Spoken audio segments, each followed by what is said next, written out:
Sinn Féin call this? We're going to leave Jeffrey Donaldson in Belfast because Rishi Sunak, the Chancellor, is about to hold a news conference in Downing Street. I'd like to talk to you all about what's happening to your energy bills and what the government is going to do to help. Following Ofgem's decision today to increase the energy price cap, I know that many of you are feeling anxious. But I want to reassure you, the plans I set out in Parliament today are going to help you and your family. Now, anyone who tells you there's an easy answer to this situation is not being straight with you. The reasons prices are rising are global. A difficult winter last year depleted global gas stores. There's been disruption to other energy sources like nuclear and wind. And we've seen higher demand for gas in Asia.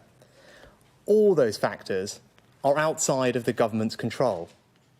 There is, in truth, nothing the British government can do about a nuclear power plant going offline in Europe or a factory in China deciding to produce more goods.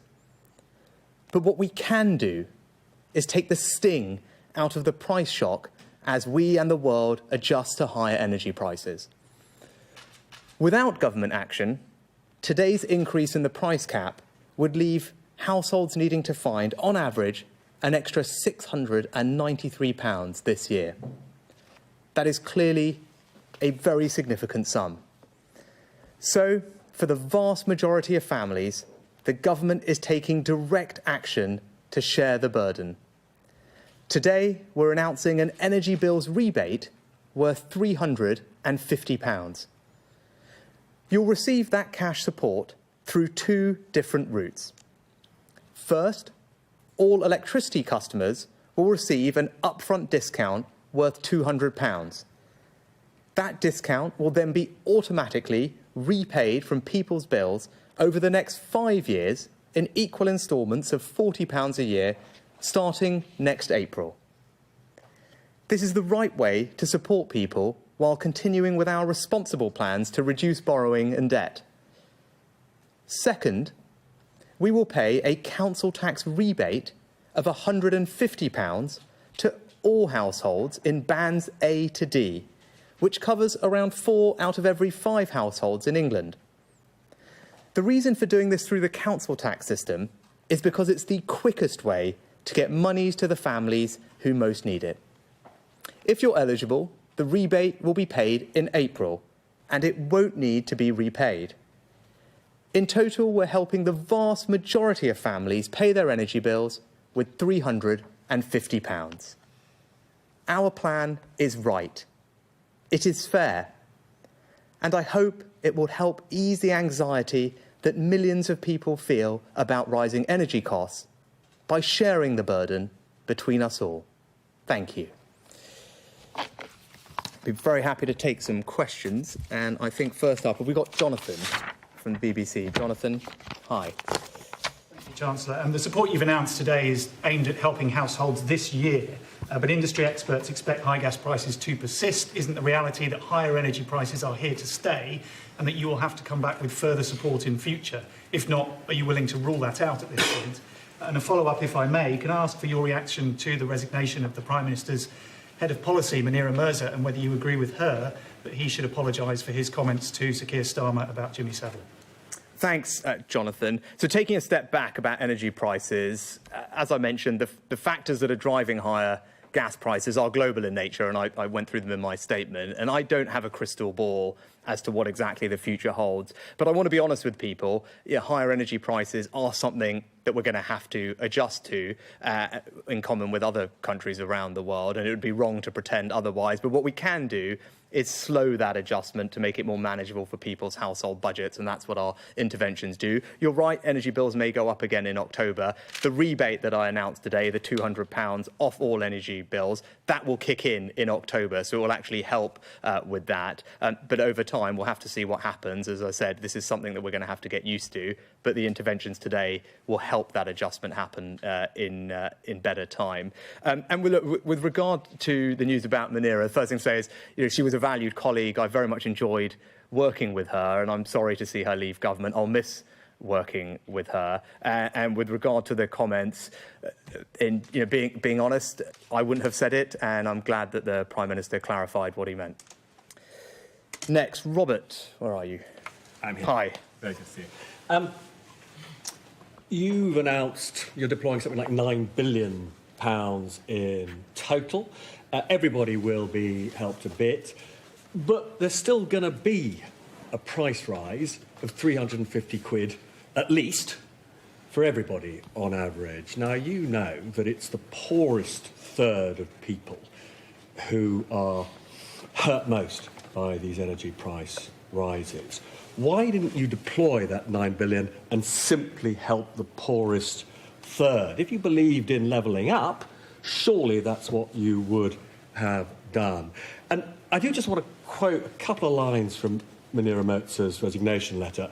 She says she believes it was wrong for the Prime Minister this week to imply that Keir Starmer was personally responsible for allowing Jimmy Savile to escape justice. There was no fair or reasonable basis for that assertion. The Prime Minister hasn't apologised. He's explained, but he hasn't said sorry. Surely he should say sorry.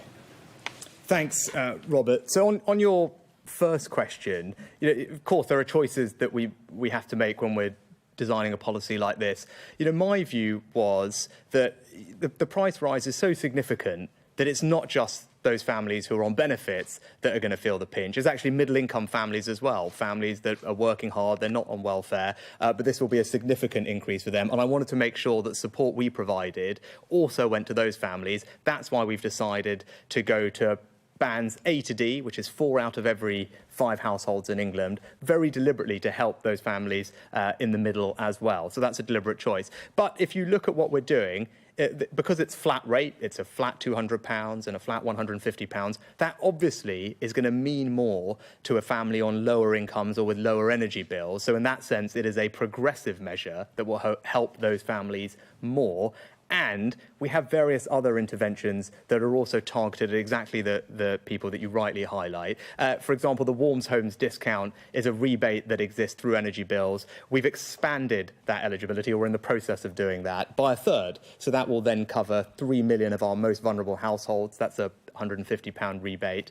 We're also spending over the course of this Parliament about £3 billion specifically targeted on the people that you mentioned to help improve the energy efficiency of their homes. Now, that's a sensible long-term thing to do because even though it costs thousands of pounds up front, it will save those people on average about £290, £300 a year on their energy bills going forward. And of course, by cutting the universal credit taper rate, by increasing the national living wage, both of those are really significant interventions which will put more money in the pockets of those who are most vulnerable. So I think if you look at it in the round, I feel confident that we're getting help to the people who need it in different ways. And look, with regard to your second question, it's a question for the Prime Minister rather than me, and there's probably not much more I can add other than what I've already said, which I hope you appreciate. Next, Ed, there you are. Hi. Chancellor, you talked a lot during the pandemic about doing whatever it takes to try and help families when they're going through difficult times. I'm just wondering, given what you said about how difficult this is going to be to confront, are you able to make the same commitment when it comes to their energy bills, whether it's looking specifically at their bills or indeed looking at things like our net zero policy and working out the way that it feeds into this? And just secondly, what's your message to people who are looking at their bills, they're looking at what you're offering them, and they're saying this simply isn't enough, and now they're contemplating a very difficult few months ahead? I think the first thing to say is I absolutely recognise this is a difficult time. Right? I know this is probably the number one issue on most families' minds. They're looking at the news, they're seeing prices go up, they're worried about the cost of living, and in particular energy, and that's why we're taking action. And I really believe that what we're doing, £350, it's a significant amount of money that will make a big difference to the vast majority of households. And I think people, I hope, actually will be reassured by us stepping in to provide that support to ease some of the adjustment that this is. So, when you ask, what's our approach? Our approach over the last year or two has been to do the right things to support people through difficult times, to support the economy when it needed it. And I think today's announcement continues in that vein. And as in Robert's question, we're trying to get the balance right and getting support to the people who need it most. But I'm also being honest with everybody. I can't change global energy prices. Your point about our transition to net zero is a good one. And what we need to do is we've got to put the right long-term energy policy in place. And for example, we're investing in new nuclear power. That's something that previous governments had neglected, but we're fixing that. The Energy Secretary, Kwasi Kwarteng, is brilliantly getting on with that. We announced money for that in last year's spending review. We're also doing lots of offshore wind, where we're a leader. Those are sensible things to do. And lastly, we probably have, I want to make sure that people acknowledge that we should also exploit our domestic resources. And we have resources in the North Sea, want to encourage investment in that, because we're going to need natural gas as part of our transition to getting to net zero. And in the process of getting from here to there, if we can get investment in the North Sea, that supports British jobs, that's a good thing. So that has to be part of the mix as well. Jason from the Daily Mail. Jason, where are you? Oh, there you are. Hi. The Bank of England says we're facing the biggest squeeze on living standards on record. Isn't this the time to think again about that national insurance rise that's going to hit average workers with an extra £250 bill this year? And on the kind of wider political picture, the PM said sorry about some of the parties that took place in this street. Some of your MPs and certainly the public are still very angry with him. You, I think, are still supporting him. Why do you think, what would you tell people about why he should be given a second chance? So, Jason, on the first question about the health and social care levy, I do believe this is the right thing to do. If you think, what's the country's #1 priority when it comes to public services, it's the NHS. And we're faced with a situation where the backlogs are growing to unacceptable levels as a result of COVID. And I think everyone wants to see action on that. We'll get to a point where almost every family will have a family member, grandparent, aunt, uncle, who's on a waiting list. And that's something that we didn't want to see happen. And at the same time, I think we wanted to do what other governments have not done. And the Prime Minister deserves credit for this. And that's grappling with the challenges in fixing social care. Both of those things are big challenges to take on. And they do require a serious amount of funding. Now, we wanted to do the difficult decision. Of course, it's a difficult decision to introduce a new levy. It's not something I would wanted to have to do, but confronted with a once-in-300-year economic shock to deal with and taking on these two big challenges, I thought it was right, as did the Prime Minister and the government, to introduce a new levy to help fund the people's #1 priority, not just today, but for years into the future. And I think people can be reassured that every pound of that levy is going to go on the thing they care most about, which is the NHS and social care. And the way we're doing it, I believe, is progressive. Those with the broadest shoulders will bear the biggest burden from it. The top 15% of taxpayers will contribute around half of the revenues from that. And as I said, it's dedicated and specific, so people will know that all the money is going to the thing that they care most about. And on your second question, again, question for the Prime Minister, I think he was right to say what he said in Parliament just recently and before. He's apologised for that. He said he's going to fix it. He's acknowledged all of the recommendations from Sue Gray's report, and you'll expect to hear more from them, as he said, about the changes that he's planning to make. And that's why he has my support, and I'm glad that he's doing what he's doing. Lucy from the Telegraph. There you are. Hi. Hi, Lucy Fisher from Telegraph. Chancellor, when you look at the levies on energy bills, the looming council tax rises, the increase in national insurance, the income tax threshold freezes, and hear the Bank of England Governor warn today that the public face the biggest fall in living standards in at least 30 years, is there a point as a Conservative Chancellor that you step in and say people are paying too much tax?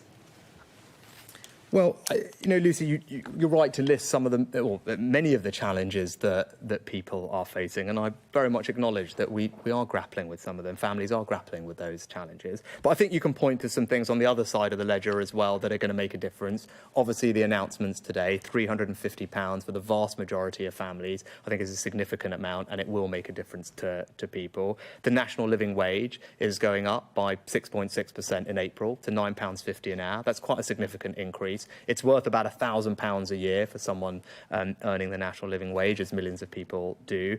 The universal credit taper rate cut that we announced last year, which essentially is a tax cut for those on the lowest incomes. Again, for a single mother who's working full-time on the national living wage, that's worth about £1,200 extra a year in their pocket. So that will help with frozen fuel duty, and we have, as we've discussed with Robert's question, lots of other schemes to help people in need with energy costs. So, I think, look, when I look at the picture, of course there are challenges, but there are things we were doing to help people. And to Jason's question earlier, we are making sure that we also address the other thing that they care about, which is having an NHS that's well funded, that can make sure they don't wait years and years for the treatment that they desperately want for them and their families. I think people care about that as well. Going forward, I point you to what I said at the budget in autumn last year. My goal, my mission over the remainder of this Parliament is to cut people's taxes. That's what I want to deliver. I think that's what the country would like to see. They appreciate, I would hope, that we've been through, as I said, once in a 300-year economic shock, borrowing gone to the highest level since World War II. And we do need to fix that, but we are well on our way to rebuilding our economy. If you look at what's happening with people in work and wages, business investment, all of those signs are really positive. So there's lots that we feel confident about. I know that there are some challenges ahead, but longer term, I feel confident about being able to deliver on my pledge to reduce people's taxes. And we made a start of that by cutting taxes for those on the lowest paid last autumn. And that is a sign of where we want to go in the future as well. David from Reuters. Hi, good evening. Good evening. Chancellor, sort of earlier today, the Bank of England sort of raised interest rates and it said that wasn't just to do with sort of higher energy costs, but also sort of growing cost pressures and also sort of wage pressures in the economy, and that some businesses it spoke to thought that wages might need to go up by 5% sort of this year. And I know that sort of last year you and the Prime Minister talked about the need for a high wage economy, but in the short term, is wage restraint something that you would welcome in the private sector and think there needs to be in the public sector?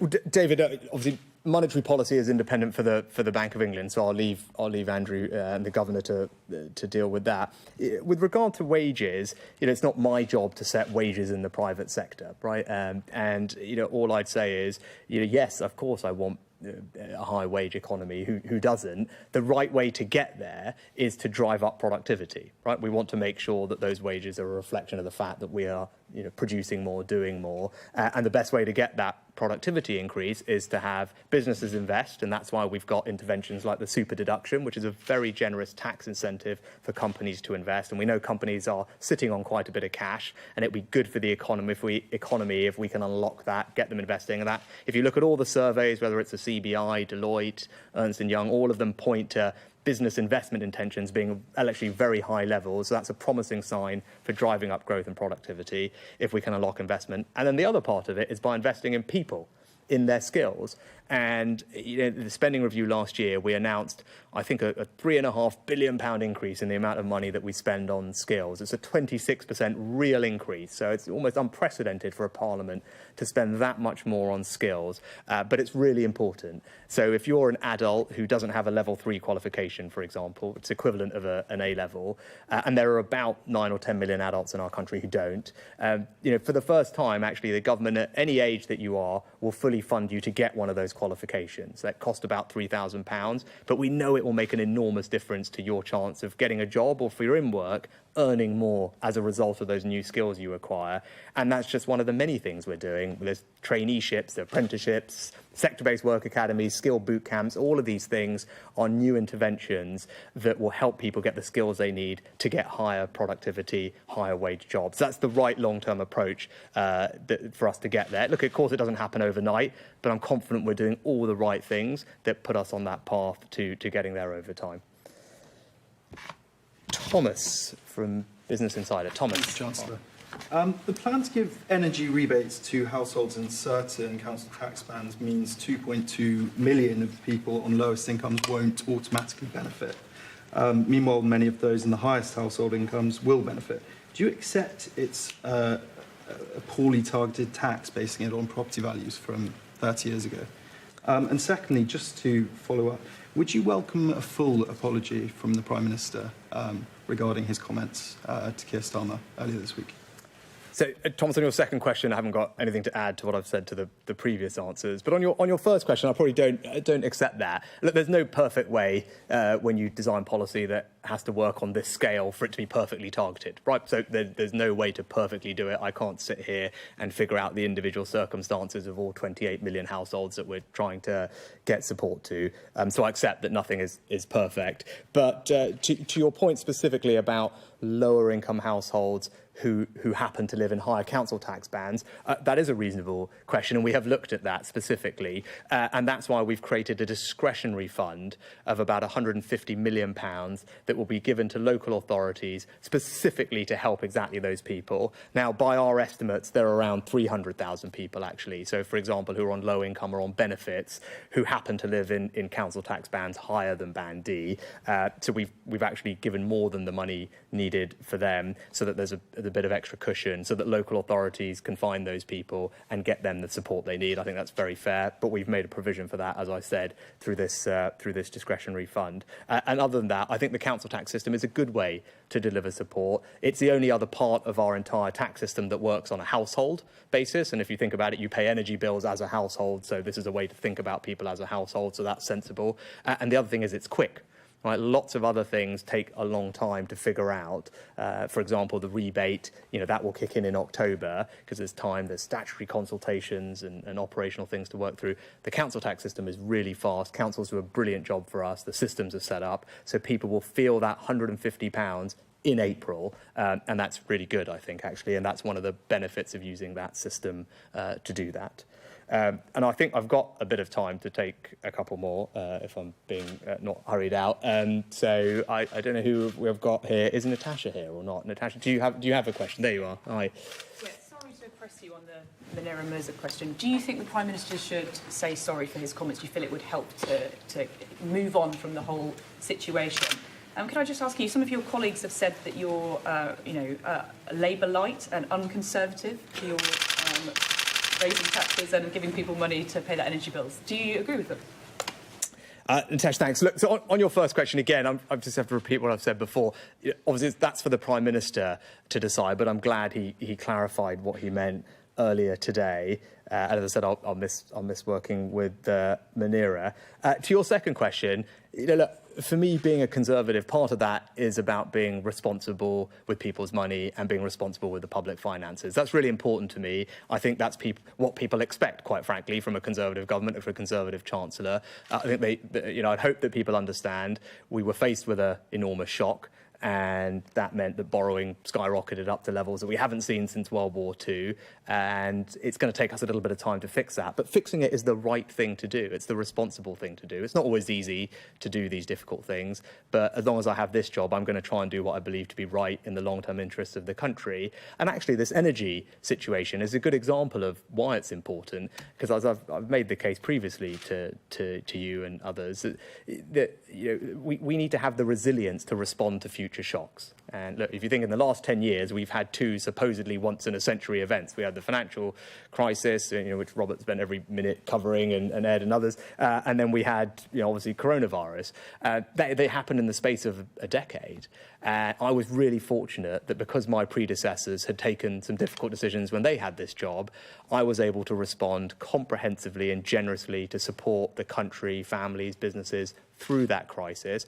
And now, again, we're faced with another thing with energy. I want to be able to respond. And because we've taken some difficult decisions already to get things in a better place, I can do that. But I want whoever's in this job in the future to hopefully have benefited from the tough things that I did so that they can support the country when the time comes again. And I think that is a deeply Conservative thing to do. I think people understand we have to live within our means. I think they get that. They expect that from us. And that's what I will deliver as long as I'm doing this.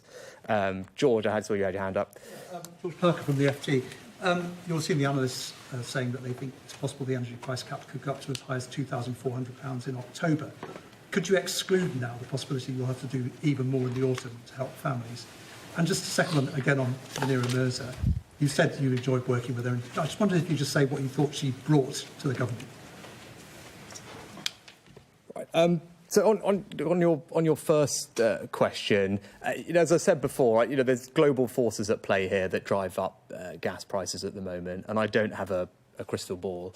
You're right, the current energy markets are forecasting that prices go up further in October before falling quite significantly next spring. But again, I don't have a crystal ball and these things are uncertain. I think the interventions we've done today are designed to last and provide support to people over the year. We're front-loading it, so the £150 of the £350 comes all in one go at the beginning. But then in October, let's say the price cap does go up again, then that's when the £200 rebate will also kick in at that moment. So there will be help at that time if that is indeed what happens. So I think over the course of a year is the best way to think about it. There's £350 of support for the vast majority of families to help them over the year with this. And again, I'll just go back to what I said. Like, I've got to be honest, I don't want to pretend that we don't have to adjust to higher energy prices, if that's what the world is having to do. But what we can do is just slow the pace of that down, make it more manageable for people's household finances. And I'm not going to get into a big thing about Munira. So she's a valued colleague. She brought a lot to the job, and I'll miss working with her. Great. Yes. If I've got one more, right? Go on. Yeah. Hi, Simon Neville from PA. Just want to get my head around this. I'm not going to call it a bailout, but I think some people have called it that. Energy firms were asking for a similar package for quite a few months. We've known that the energy prices were going to go up for quite some time. Back then, it was rejected. The call, I think 20 billion was the number that was put on it by the firms. What changed that meant now you decided it was the right call to make? And the other question I wanted to ask was around national insurance. You're giving households the opportunity to delay their payments on their energy bills. Why not give them the opportunity to delay their payments for national insurance? So I think in terms of the difference, they're two very different things, right? We're putting in place a new dedicated health and social care levy so that people can feel reassured that every pound of that is going to the thing that they care most about, which is the NHS. And it means we can make a start on tackling the backlogs as quickly as possible and start reforming social care. I think that's the right thing to do, the responsible thing to do, as I've outlined. But where we can make a difference on these energy prices, we are. And part of the response is to smooth the impact of that. And that is a very deliberate policy approach. As I can't pretend that we don't have to adjust to it, but what we can do is just make it more manageable, and that's what that policy does. With regard to your first question, I wouldn't describe it as a bailout, and I think actually what that was is something very different. We are not providing loans to energy companies. Well, what we are doing is discounting people's bills by £200. We're using their energy bill as a means to do that, but in no way, shape or form is this a bailout of energy companies. It's absolutely not. This is help to families, to households, just delivered through their energy bills and then ultimately recovered through their energy bills in the future. So I think it's very different to what some people were calling for. And I think it's the right intervention. And many have called for some smoothing mechanism, because when you're faced with a shock of this magnitude, the sensible thing for governments to do, as I said, is not to pretend that it doesn't exist, but to help ease the burden of it by spreading it over some years. But look, thank you all very much. That was hopefully helpful, and I'll see you all again soon. Thank you. There we are, Rishi Sunak outlining the government help being offered to households about to be hit by a 54% increase in energy bills, offering £200 discount on all electricity bills later to be repaid, though, and £150 council tax rebate for many households. The Chancellor was asked about Boris Johnson's comments to Keir Starmer about Jimmy Savile.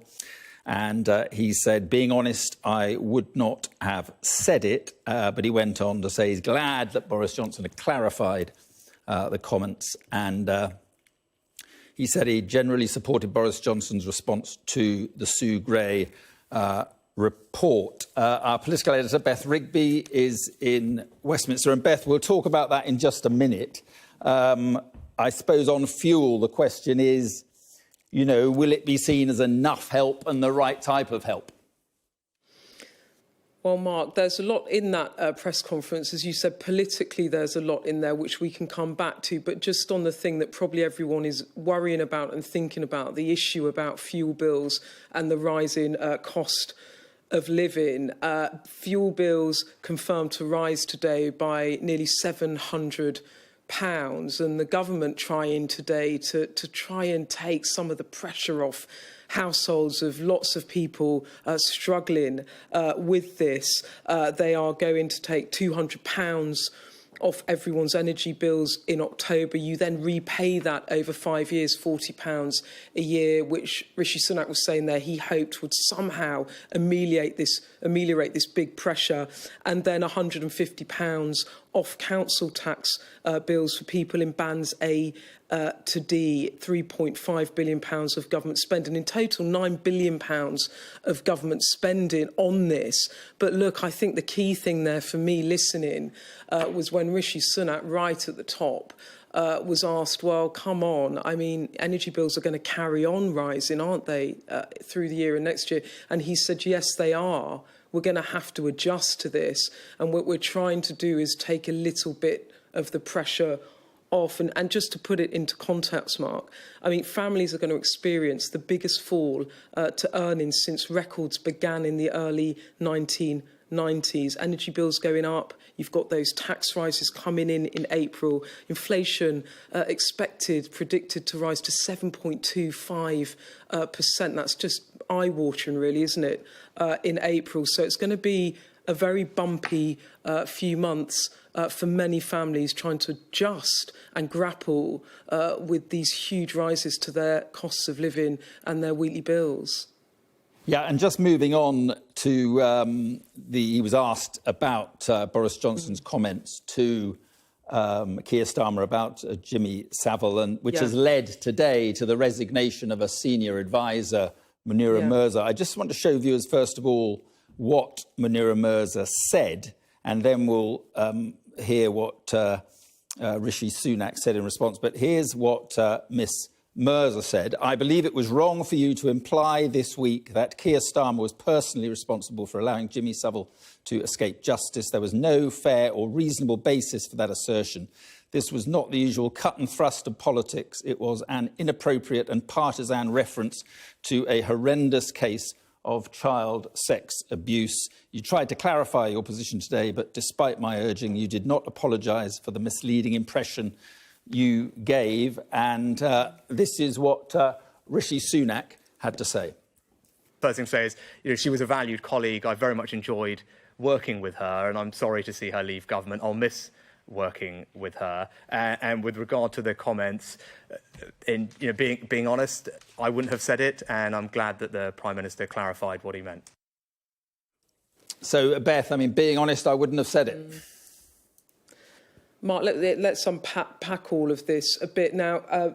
Munira Mirza, who you won't know out there, but she's a very well-known figure in Number 10, in the heart of Boris Johnson's government. You can see her on your screen. She's worked with Boris Johnson since 2008, on and off. She worked with him in City Hall. When he came into Number 10 in 2019, he brought her in as his Director of Policy. She is one of his closest allies, and that is why her departure today has really sent shockwaves around this place, because quite simply she's one of those people that you always expected to be by his side. That she has decided to resign really is here a big moment, and it's now raising serious questions about what is really going on in the heart of Number 10. How much trouble is Boris Johnson in? One person suggested to me, is the dam about to burst? Is this going to be the straw that broke the camel's back? Look, that's all really unclear now. We've been talking about this, haven't we, for days, letters dripping in, how much trouble is the PM in? But if I just pull up what Rishi Sunak said, look, the reason that that is politically really interesting and dangerous for the Prime Minister is because Sunak there, the Chancellor, the would-be successor to him, was quite clearly critical of the Prime Minister, not explicitly, not in a bombastic way, but the fact he said, and I was just pulling it up in my notes here, the fact he said, being honest, I wouldn't have said it. He wouldn't have made those remarks that Boris Johnson made about Jimmy Savile in the Commons towards Keir Starmer. I wouldn't have said it, and it's good the Prime Minister clarified what he meant. What the Prime Minister didn't do today, because he did clarify the remarks, and he did try and say that he wasn't saying that Keir Starmer was personally involved in the lack of prosecution over Jimmy Savile.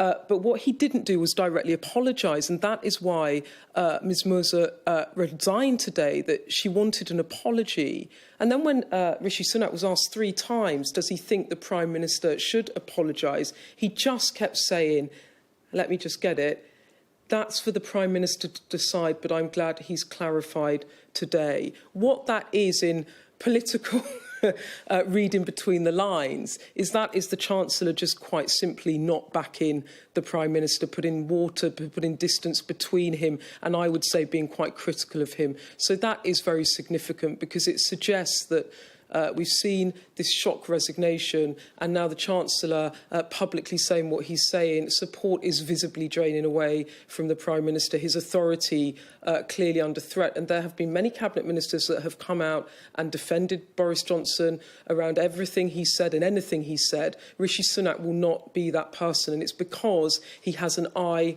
on the top job, and he is now putting obvious distance between him and his boss.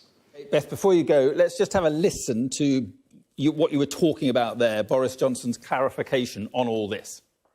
Let's be absolutely clear. I'm talking not about the leader of the opposition's personal record when he was DPP, and I totally understand that he had nothing to do personally with those decisions. I was making a point about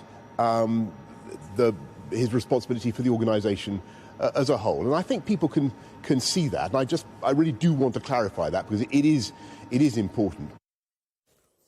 So that clarification, not enough clearly for Munira Mirza. And just to round this off, Beth, how much of a blow is her loss? Look, it's a massive blow, because as I was saying, she was one of his closest allies. It was someone that has always been by his side. And when people that have been that loyal to him for that long decide that they simply cannot tolerate staying on, that it's time to part ways with someone that she has worked with since 2008. And these are really demanding jobs. You have to be very committed to it. She came back and has worked in Number 10, as I said, since he became leader of the Conservative Party and Prime Minister in July 2019. For her to go is a real body blow to the Prime Minister. But I think also it's the ripple effect. Like, now we're all asking around here, well, what does it really mean? How bad is this?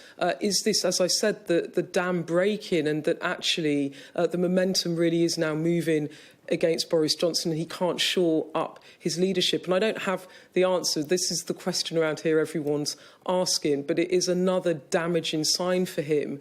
And then the pressure is piled on, because the Chancellor there is quite clearly saying, I'm my man and he's his man, and I'm not going to try and defend what I am not comfortable with defending for the Prime Minister. And that shows a challenge, if you like, to his authority. OK, Beth, thank you very much indeed. Right, this is the News Hour. Coming up, we'll be talking a lot more about the hike in energy prices.